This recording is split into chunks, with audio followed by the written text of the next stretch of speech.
اپنے اعمال کو چھپا کر اور نیکی کو مخلص ہو کر رب تبارک و تعالیٰ کی بارگاہ میں پیش کرتا ہے تو اتنا ہی وہ شیطان کے وسوسوں اور داؤ سے بچتا ہے۔ تو آپ جس قدر مخلص ہوتے جائیں گے، جتنا آپ یوں سمجھیں خالص ہوتے جائیں گے، جتنا آپ ریاکاری اور دکھاوے سے اپنے آپ کو بچاتے جائیں گے۔ تبارک و تعالیٰ نے جب ابلیس سے یہ ارشاد فرمایا کہ تو نے میرے حکم کے مطابق آدم علیہ السلام کو سجدہ نہیں کیا، تو اب تو یہاں سے چلا جا اور قیامت تک تیرے اوپر لعنت ہے، تو اسے ایک معینہ اور متعینہ وقت کے لیے مہلت دے دی۔ تو اس نے کچھ دعوے کیے، اس نے کہا کہ میں لوگوں کو جو ہے راستے میں ان کے بیٹھوں گا، انہیں گمراہ کروں گا اور ان کے خلاف چالیں چلوں گا، وسوسہ اندوزیاں کروں گا اور کسی حد تک جو ہے وہ ان کو گمراہ کروں گا۔ تو کن کو گمراہ کروں گا؟ اس نے کہا کہ میں ان سب کو اجتماعی طور پر گمراہ کروں گا اور پھر ہر ایک پر اپنا جو ہے میں جال پھینکوں گا اور ہر ایک کو اس کے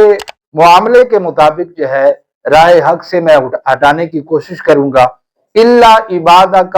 منہم المخلصین، لیکن مالک جو تیرے مخلص بندے ہوں گے وہ میرے شر سے بچے رہیں گے۔ دنیا میں ہر طرف شیطانی وساوس پھیل چکے ہیں، چاروں طرف فتنے، گمراہیاں پیدا کرنے والی باتیں، گمراہ کرنے والے رشتے، ہر طرف منفی باتوں کا زور ہے اور بری باتیں بھی لوگ اس طرح مسجع اور مکفہ کر کے پیش کرتے ہیں کہ جو لوگ جو ہے وہ بہت بڑے جھوٹے بھی سچے محسوس ہوتے ہیں معاذ اللہ۔ تو بہت کم لوگ ہیں جو اس گمراہی سے بچتے ہیں۔ تو وہ کون ہیں جن کی ایک ہی تعریف قرآن پاک میں بیان کی گئی؟ وہ اللہ تعالیٰ کے مخلص بندے ہیں۔ جتنا کسی کے اندر اخلاص ہوتا ہے،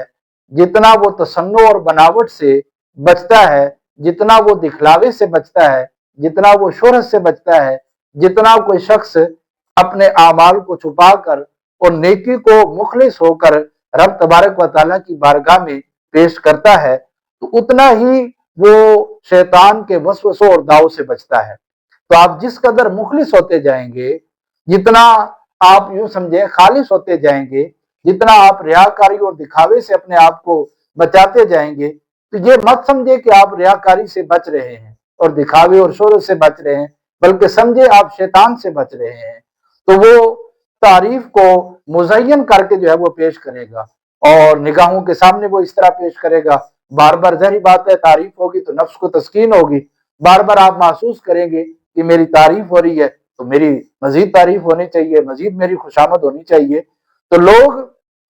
آپ کہیں گے کہ لوگ میرے لیے کیا کیا مناقب پڑھ رہے ہیں اور کیا کیا میری جو ہے وہ فضائل بیان کر رہے ہیں، تو اصل یہی ہے کہ اللہ کی رضا کا حصول یہ اخلاص کے اعلیٰ ترین مقاصد میں سے ہے۔